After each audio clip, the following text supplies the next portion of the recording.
de esta obra, voy a mencionar algunos datos generales del contexto, cómo los autores, Adorno y Horkheimer, vieron ese contexto histórico. Hay algo que es un poco difícil de explicar a ustedes, chicos del siglo XXI, y es la atmósfera de desilusión, de desconfianza en el género humano y sus posibilidades de mejoramiento que los autores conocieron y experimentaron ampliamente en las décadas de 1930 y 40. Estas décadas han estado parcialmente, por lo menos, y para ellos existencialmente ocupadas por fenómenos totalitarios, o sea, por regímenes políticos antidemocráticos, antiliberales, antirracionalistas, que en Alemania y en la Unión Soviética eligieron sistemas que parecían extremadamente sólidos y que todos pensaban que iban a durar una eternidad. No solo en la patria de los autores, en Alemania se había establecido el régimen fascista, sino en la Unión Soviética el sistema stalinista, en el cual, como ustedes saben, los izquierdistas de todo el mundo habían depositado enormes esperanzas después de la Primera Guerra Mundial. Y como esas esperanzas duraron poco, cuando mucho 20 años, lo que surgió fue una atmósfera general de desencanto, de desilusión, referida justamente a las mayores intenciones, a los designios más nobles de la humanidad con respecto a establecer un régimen dominado por la razón. Porque no hay que olvidar, estimado público, el régimen que se estableció en la Unión Soviética a partir de 1919 era algo que venía de las teorías de Hegel y sobre todo de Marx, es decir, con la intención de que la razón domine el mundo, que la razón vista por estos grandes pensadores Hegel y Marx, esta razón se haga la dominadora de la esfera social, política y cultural. Y como esto no ocurrió, no necesito contar a ustedes ningún detalle, ya pueden imaginarse cómo terminó el régimen soviético bajo Stalin. Entonces, estos pensadores de buena fe creyeron que el género humano en su totalidad no iba a poder salir de la situación de autoesclavizamiento en el que el mismo género humano se había puesto, desahuciando así los grandes ideales de la ilustración y del racionalismo.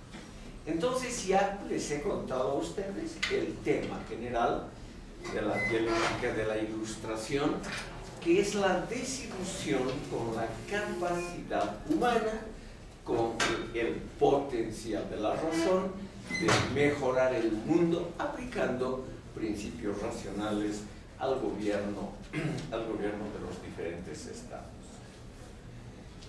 Cuando la obra fue escrita entre 1941 y 1944, todavía una gran parte de Europa, con poquísimas excepciones como Suiza, Suecia y Gran Bretaña, estaban dominadas por regímenes totalitarios que no solamente eran regímenes duros, sino regímenes que se dedicaban a reprimir a sus propios ciudadanos de la manera más brutal como no se había visto antes en la historia.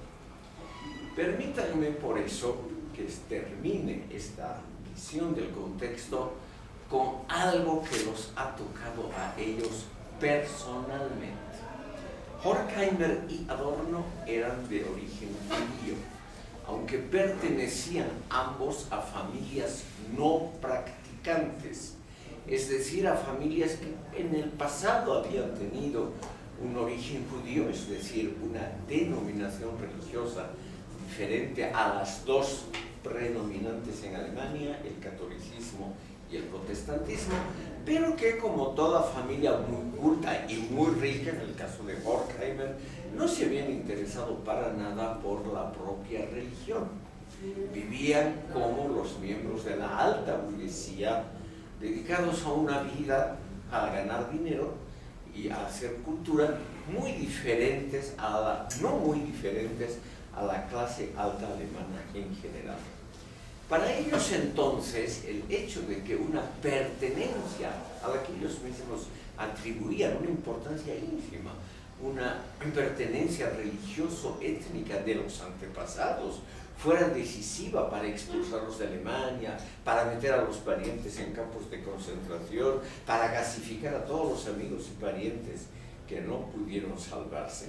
Entonces, esta experiencia vital ha tenido de pesimismo la dialéctica de la Ilustración con una reflexión repetitiva: ¿cómo puede ser que en las naciones de desarrollo más elevado y donde la razón aparentemente ha tomado el poder puedan existir esos regímenes absolutamente irracionales, antihumanistas, antidemocráticos, etc.? Recuerdo solamente a ustedes que casi todos los parientes judíos de Horkheimer y de Adorno terminaron gasificados en los campos de concentración de Auschwitz, Treblinka y otros menos conocidos. Entonces es fácil imaginarse el estado de ánimo en el que fue escrita esta crítica a la razón, que entonces pasa de ser una crítica a una razón parcial y se convierte muy fácilmente en una crítica general del racionalismo. Por eso es que la obra se llama La dialéctica de la Ilustración o del iluminismo en general. Ellos mismos, estimado público, en décadas posteriores tomaron una posición mucho más moderada. Se dieron cuenta que los regímenes democráticos de Europa Occidental eran, por lo menos en perspectiva comparada, el mal menor, si se los mira, si se los compara con los regímenes totalitarios. Y por lo tanto, ellos, establecidos posteriormente en lo que hoy es la República Federal de Alemania a partir de 1950, ellos naturalmente de alguna manera se reconciliaron con el régimen democrático liberal, que es uno de los puntos importantes de la Escuela de Frankfurt, que lo vamos a tratar más adelante. Permítanme ahora, entrando a la obra, una palabra más sobre el título. Dialéctica es una palabra usada desde el comienzo de la filosofía clásica, por ejemplo en Platón, también en clásicos como Hegel, en pensadores no tan conocidos, por ejemplo al final de la época clásica grecorromana, ha habido un cultivo de la dialéctica en pensadores como Proclos, Iáplico y otros más, cuyos nombres hoy nos dicen poco. Dialéctica viene, estimado público, de una curiosa deformación de diálogo, y diálogo viene de dia, en griego, dos. O sea, se trata de mostrar dos cosas totalmente diferentes entre sí: la comunicación, o sea, el debate con el otro, la preocupación por las teorías ajenas. Eso entra en el concepto general de dialéctica. Pero también, estimado público, significa la disolución del diálogo en una cosa única. También significa este significado que lo vamos a ver sobre todo en las partes de la dialéctica del iluminismo que les ha escrito Teodoro de Adorno. O sea, dialéctica también significa que una de las dos partes, lo irracional, toma, digamos, el control de la situación y se convierte en la única posibilidad.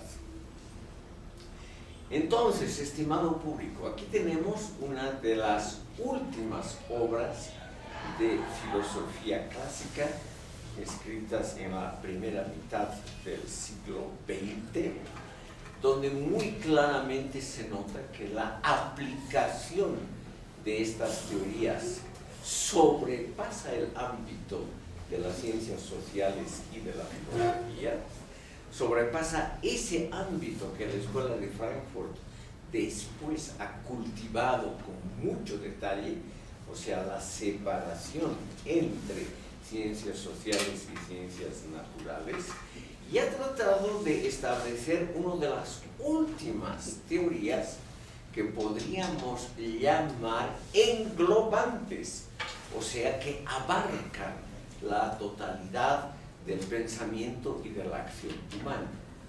Si pensamos en lo que se ha hecho en filosofía en décadas posteriores, por ejemplo ahora con las corrientes postmodernistas o también con las corrientes neopositivistas, vemos, estimado público, que ya no hay hoy en día así un intento que podríamos llamar totalizante, abarcador, de comprender toda la historia humana con todos sus problemas en una sola obra.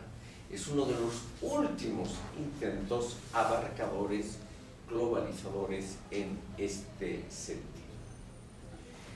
Dialéctica también tiene otro sentido más en esta obra.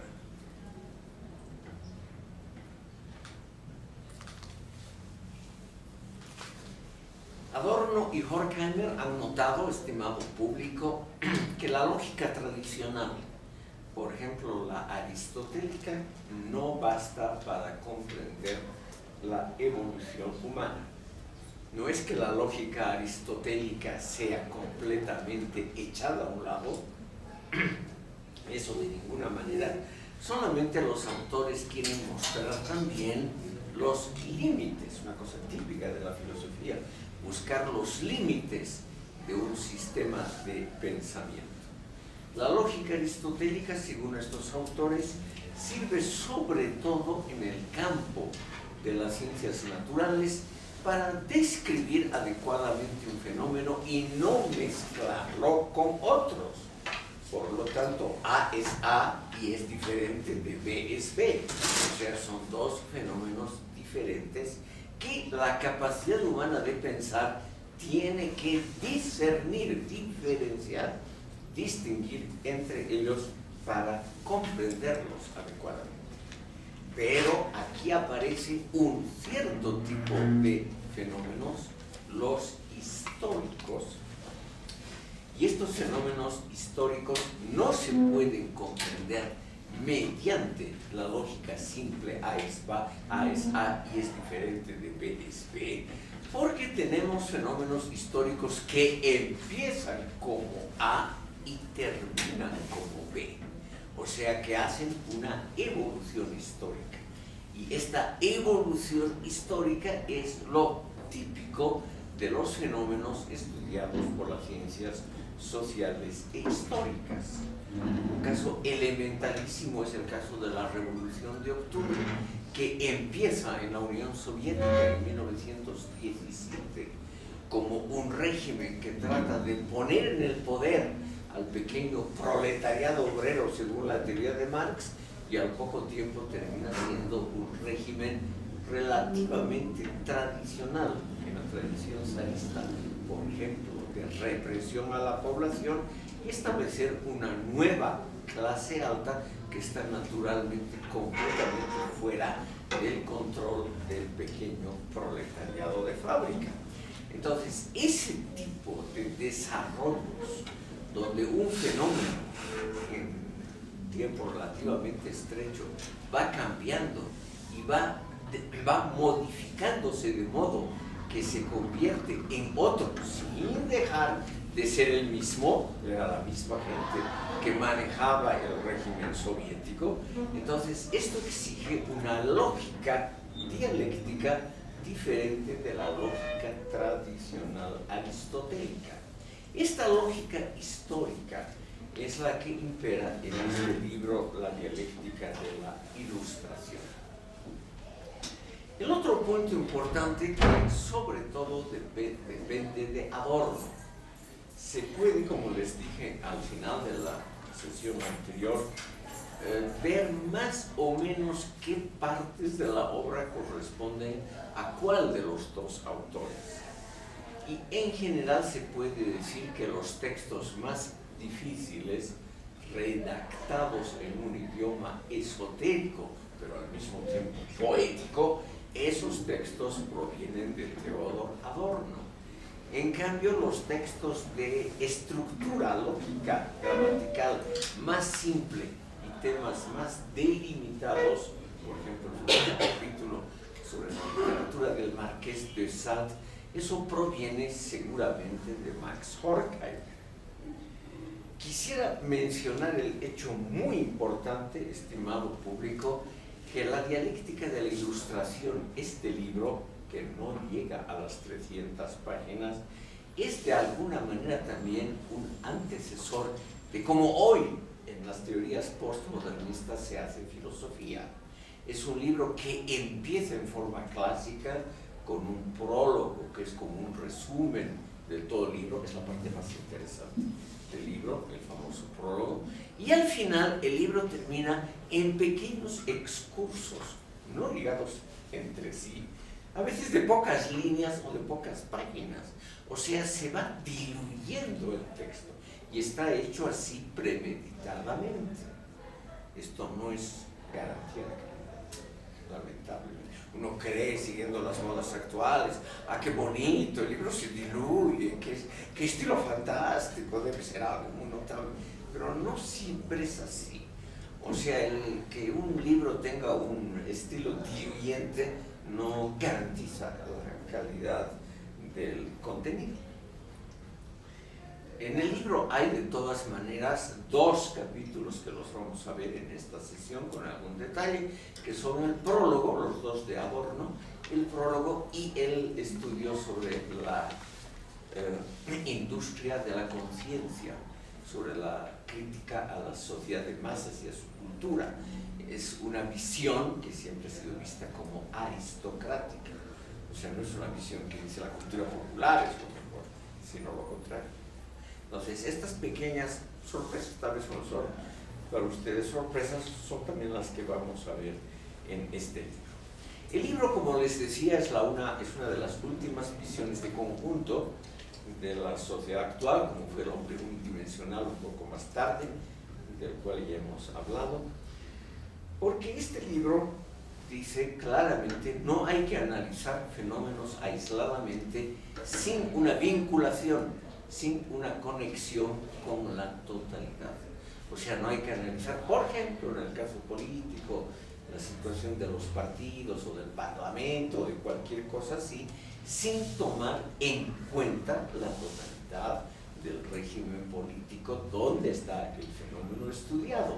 Es también metodológicamente uno de los últimos intentos en salvar, en rescatar teorías globalizantes que tienen la función de dar sentido a los análisis de cosas empírico-concretas.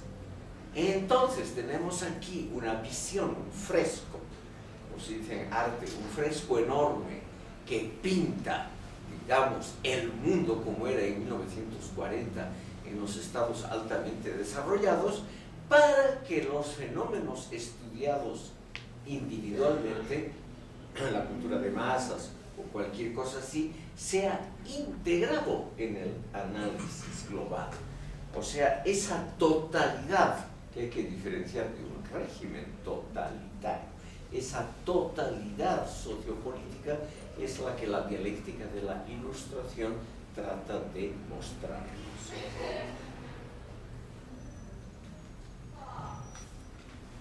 Hoy día, estimado público, el libro, obviamente como toda obra humana, se ha vuelto algo anacrónico porque el mundo ha seguido otros derroteros.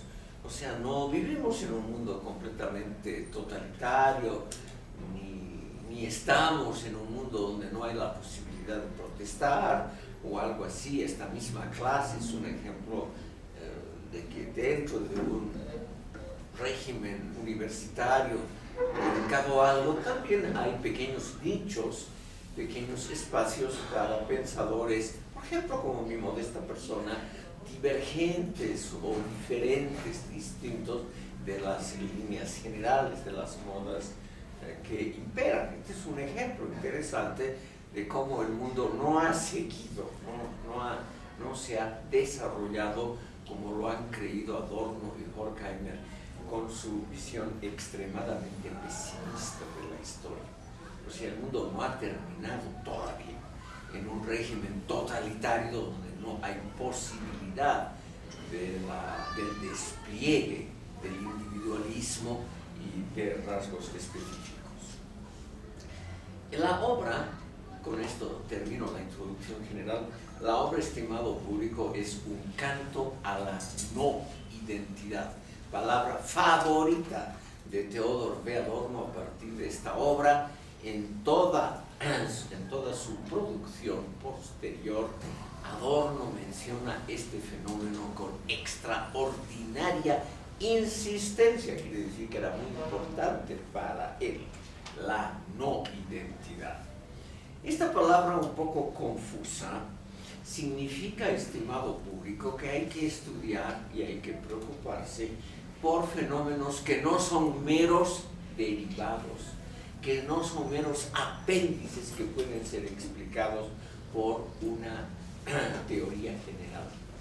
Entonces, la no identidad es en el fondo un alegato en favor de las particularidades, en favor de los aspectos específicos del mundo social, en favor, en una palabra, de los individuos.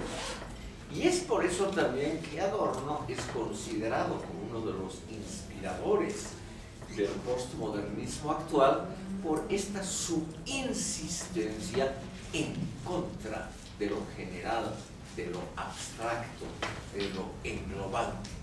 La obra entonces es una dialéctica en el sentido general entre la propia petición de los autores de considerar la totalidad, de considerar lo global como algo que explica dónde uno está, etc. Y al mismo tiempo ese enorme interés por lo particular, por lo específico, por lo individual, por lo concreto, o usando una palabra marxista muy popular aquí, por aquello que no puede ser subsumido por conceptos generales o por reglas generales del desarrollo.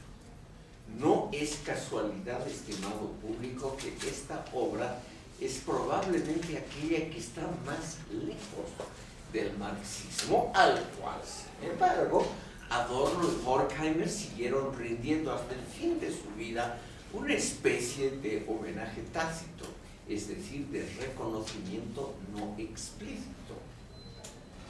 Como ven, es una obra llena de contradicciones o de incongruencias. Eso todos los críticos han señalado ese carácter autocontradictorio de la dialéctica del iluminismo. Todos, sin excepción alguna, se han molestado por este carácter que evidentemente parece y a veces es así autocontradictorio y lleno de incongruencias, pero el mismo Adorno, que se dio cuenta de eso, dijo que las contradicciones y las incongruencias eran lo más rescatable de toda la filosofía. Entonces, con esta forma de autolavarse de toda responsabilidad y de toda incongruencia, ellos mismos han elevado un verdadero monumento a la incongruencia. La obra, como les decía, es un canto a la no identidad, al particularismo, a lo individual y lo concreto, y simultáneamente es una obra que nos muestra una globalidad, una totalidad, una ley general de desarrollo, que según ellos, claro, es la ley, como lo ha dicho Adorno posteriormente, Si es que se puede establecer una ley histórica, es la ley que va de las flechas y el arco a la bomba atómica.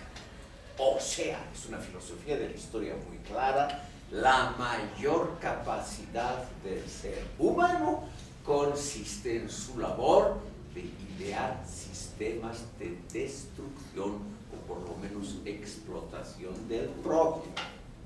Eso en vista naturalmente de los campos de concentración y de otras lindezas que eran usuales en Europa, tanto en el fascismo como en el comunismo, cuando esta obra fue concebida. Estimado público, un detalle más quisiera mencionar. La obra es claramente, en la obra claramente aparece Horkheimer como el primer autor. O sea, no es Adorno Horkheimer y el título de la obra, sino es siempre, no es Adorno Horkheimer, sino es siempre Horkheimer Adorno. En este orden se publica siempre la obra, porque Adorno insistió siempre hasta el fin de su vida en que él era solo un alumno, un discípulo del fundador de la Escuela de Frankfurt. A pesar de que él es sin duda alguna la cumbre de la escuela, para que vean ustedes también un caso de humildad muy raro entre filósofos, Adorno siempre insistió en que él había tenido toda su inspiración del maestro Horkheimer, cuya cercanía se aseguró Adorno por medio de intrigas brillantes que les he contado, mediante las cuales él consiguió sacarlos de la cercanía de Horkheimer y de los fondos jugosos que solamente él administraba a gente muy ilustre como Marcuse, Fromm, Löwenthal, Neumann, etcétera, que fueron Pollock, etcétera, que fueron relegados por este campeón de la intriga que fue Theodor de Adorno. Como les decía, estimado público, la obra empieza como un tratado filosófico y termina con fragmentos literarios. Y la mayoría de los comentaristas cree ver en estos fragmentos literarios, que no están unidos entre sí, son ocurrencias que los dos pensadores han escrito. En estos fragmentos los comentaristas creen ver la parte más interesante de la obra. Entraremos, estimado público, a la introducción, que es, como les decía, la parte más conocida de la obra. La dialéctica de la ilustración trata de mostrar la muy compleja relación entre cultura y barbarie. Esa es, como se nota en las primeras líneas, la intención general de la obra. Y sobre todo trata de mostrar que la barbarie es una parte de la civilización. Ustedes pueden imaginarse eso muy fácilmente con el ejemplo que yo les he mostrado varias veces de los campos de concentración, o sea, un mínimo de gastos, un mínimo de logística y un máximo de resultados. Por ejemplo, Auschwitz, un máximo de resultado para gasificar judíos con costos excepcionalmente bajos. O los campos de concentración bajo Stalin en Siberia, que han servido justamente para descubrir y para hacer el primer, que siempre es el más difícil, trabajo de explotación de los inmensos yacimientos de gas y petróleo que están en el norte de Siberia. Región ligeramente fría, como ustedes pueden imaginarse, inhóspita, sin ciudades, etcétera, donde voluntariamente va poca gente. Entonces el régimen ideó esta figura espléndida, cómo explotar el oro, el platino, el níquel, etcétera, y sobre todo el gas y el petróleo, cómo explotarlos si los obreros rusos, ucranianos, etcétera, no van voluntariamente al extremo norte de Siberia. ¿Cómo hacerlo? La solución es muy simple, se obliga a la gente, y se obliga instaurando campos de concentración donde se mandan primero criminales, en segundo lugar presos políticos y en tercer lugar el grupo mayoritario que son los que se han tomado presos por casualidad, los que no tienen nada que ver ni con política ni con nada, pero que terminan en los campos de concentración.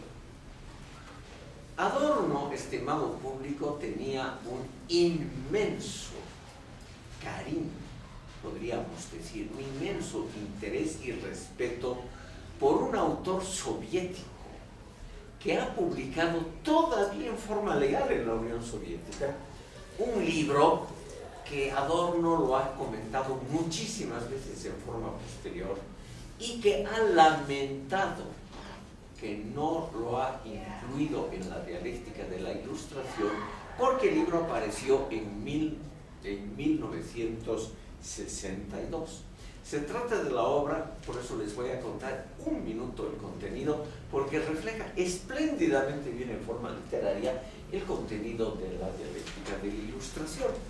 Se trata de la obra Un día en la vida de Iván Denisovich, de Alexander Solzhenitsyn, Premio Nobel de Literatura. No necesitan ustedes anotar nada porque no tiene que ver con filosofía directamente, sino con literatura.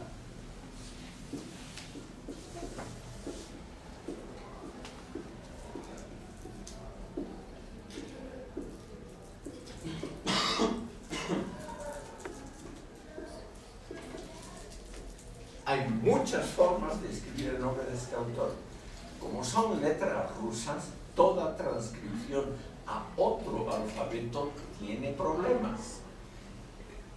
Además, hay algunas letras que no existen en el alfabeto latino, sonidos rusos que no hay el equivalente exacto. Entonces, toda transcripción tiene problemas. Aquí también se le puede poner un apóstrofe porque es una L que suena diferente, casi como U, como en portugués, que la L final en una sílaba suena U, como Brasil, ¿no? Es una cosa muy rara para nosotros, pero muy usual en otros idiomas, estas derivaciones. Y la obra se llama Un día en la vida de Iván Denisovich.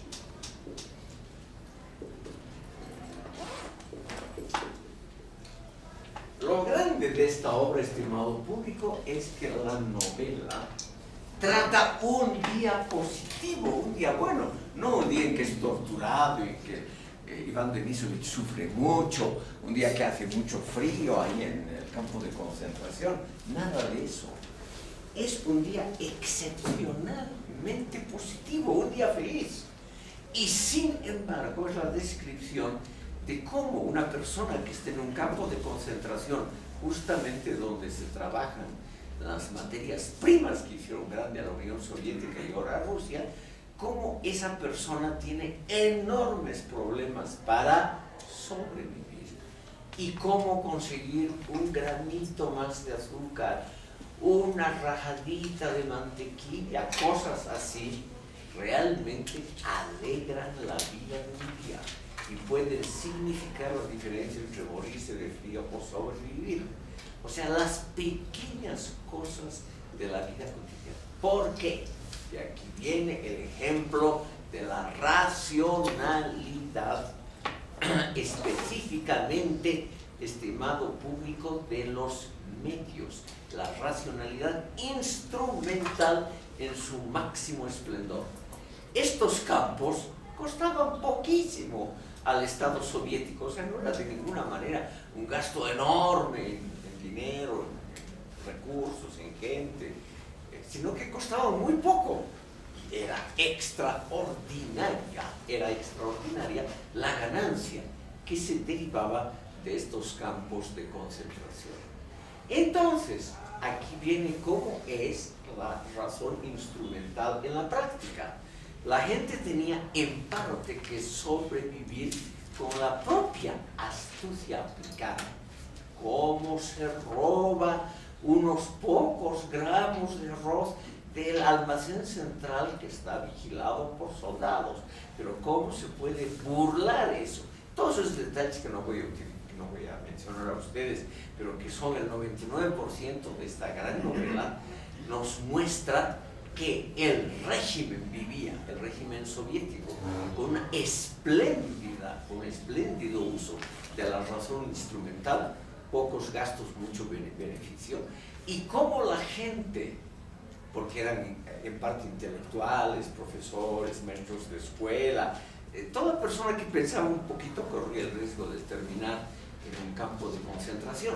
Según la propia Unión Soviética, como lo admitió el protector de este escritor, que era el primer ministro, o sea, el presidente del Consejo de Ministros de la Unión Soviética, Nikita S. Khrushchev, él mismo en un famoso discurso ante el 20º Congreso del Partido Comunista de la Unión Soviética en 1956, él admitió que en los campos habían muerto 20 millones de personas. No es poca cosa, ¿no es cierto, estimado público? 20 millones en campos de concentración. Y esos 20 millones son los que han prácticamente descubierto la riqueza de Siberia para esa región. Entonces no es cuento chino del imperialismo, exageraciones de los malos, de los perversos, sino es lo que el propio Estado soviético ya en 1956 reconoció. Y este Khrushchev, que fue primer ministro hasta 1964, él personalmente permitió y impulsó la publicación de Un día en la vida de Iván Denisovich por este gran escritor que es Alexander Solzhenitsyn.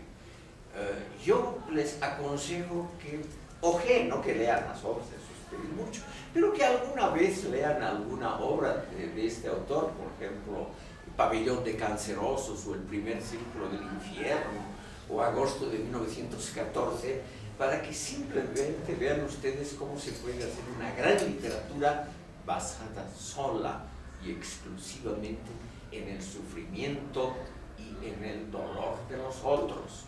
Por eso él recibió el Premio Nobel de Literatura. Es una bellísima, podríamos decir, descripción de cómo el ser humano, pese a estar sometido a las condiciones más duras que uno puede imaginarse, como muchos todavía guardan un impulso de humanidad y de ética en las condiciones más difíciles, es decir, algo que se sobrepone a la mera racionalidad instrumental. Entonces, esta obra de Adorno y Horkheimer, estimado público, en la introducción trata de mostrarnos esa imbricación entre la razón y la barbarie, entre las formas más, podríamos decir, más desarrolladas de la racionalidad instrumental y las formas más horribles de la explotación del ser humano por el ser humano. Entonces, eso es lo que quiere mostrar la obra, esa dialéctica entre civilización y barbarie, cómo la barbarie está unida a los elementos más notables de la civilización.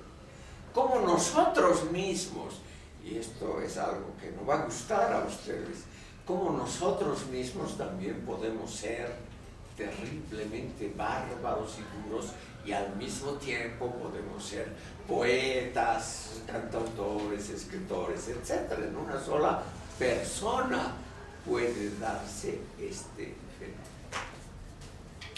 Entonces, estimado público, la obra nos muestra esa terrible dialéctica, y el resultado final es naturalmente ver a la historia en el fondo como una catástrofe.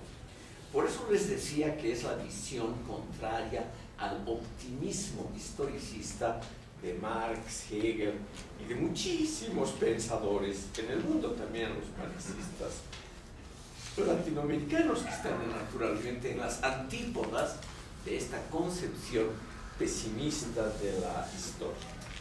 La historia es vista también, y esto es lo extraordinariamente interesante porque se adelantan en décadas al pensamiento proecológico.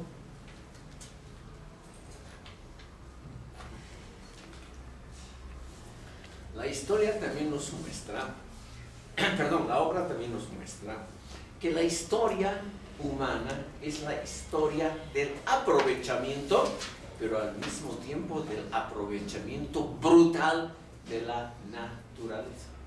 Es una obra proecológica porque la obra nos advierte del peligro de mal utilizar este planeta pequeño y limitado que tenemos, cuyos recursos naturales son muy grandes, pero que en algún día van a terminarse. Por una razón elemental, nuestros designios, nuestros deseos, lo que también se llama justicia social, es insaciable, es elástica, y en cambio los recursos son inelásticos, en algún momento se van a acabar. Entonces es naturalmente una tijera que se abre entre los designios humanos. Cada vez la gente quiere más y cada vez la gente cree que tiene derecho a tener más. Es una visión obviamente que nos muestra también los peligros de la democracia. Por eso son obras muy poco populares. Nos muestra, estimado público, que el deseo humano más justo, justamente las manifestaciones más nobles de la justicia social, o sea, que la gente viva cada vez mejor, que eso es hacia arriba sin límites, pero que los recursos de este modesto y finito planeta son evidentemente limitados. Entonces, esos deseos de justicia social, que siempre son más grandes, cada vez más elevados, esos deseos van en contra de las posibilidades naturales de nuestro planeta. Entonces, la pregunta que se hace es la siguiente: ¿por qué se vive en una constelación de explotación y barbarie cuando los medios tecnológicos y sobre todo nuestra razón crítica, no la instrumental, sino la razón humanista, la crítica, la global, ya alcanzan para edificar una sociedad emancipada? No hay una respuesta clara. Adorno y Horkheimer responden y dicen: no hay una respuesta clara. Pero con seguridad se puede decir que no funcionan las respuestas simples. Por ejemplo, ahora hay un gobierno que nos parece explotador, perverso, como el zarismo, como el sistema zarista ruso. Lo echamos abajo y ya está la base principal para la redención del pueblo ruso. Esas eran las ilusiones cuando Horkheimer y Adorno se volvieron adolescentes. Esa era la gran ilusión.